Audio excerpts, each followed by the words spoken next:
Lincoln, that's not a swing set, man. That's for the pig shade shelter.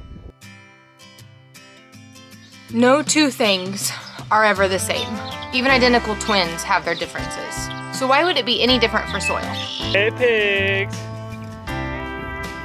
Good evening, pigalos.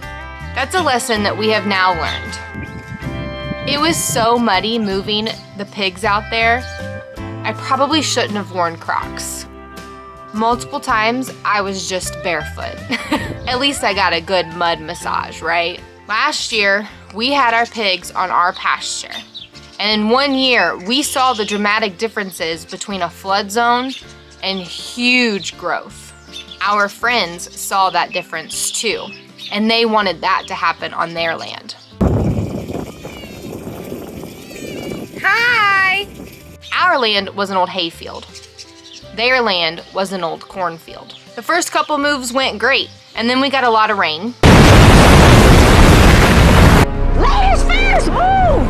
We're gonna need a bigger boat.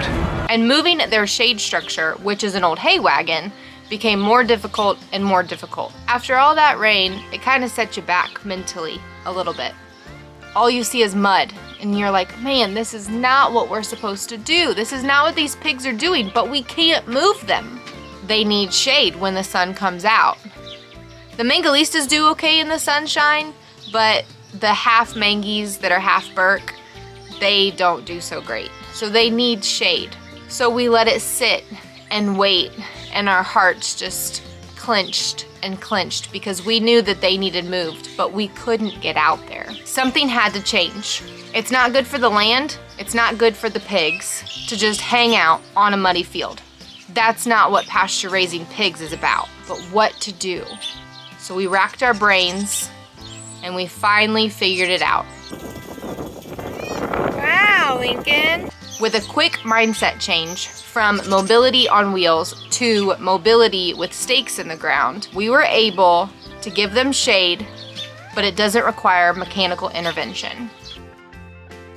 This land is very rocky. There's not a lot of organic matter to it, so when rains come through, the water just sits on top.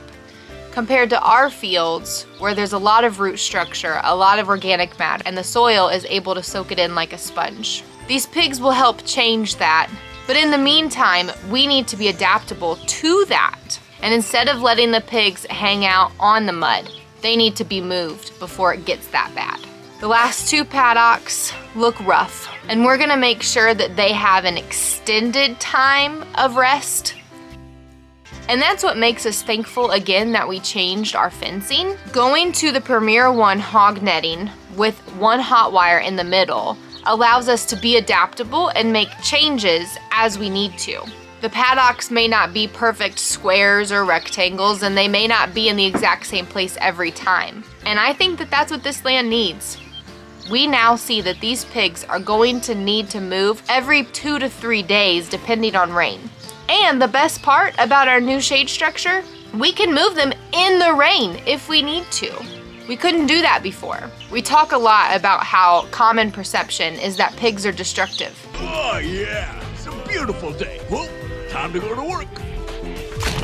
And they simply are not. The management of those pigs can be destructive, but the pigs themselves are healers to the land. They open up the seed bed, disturb it, and fertilize it, helping with germination. This field already has a lot of diverse growth. Flowers, thick rootstock, even wild onions.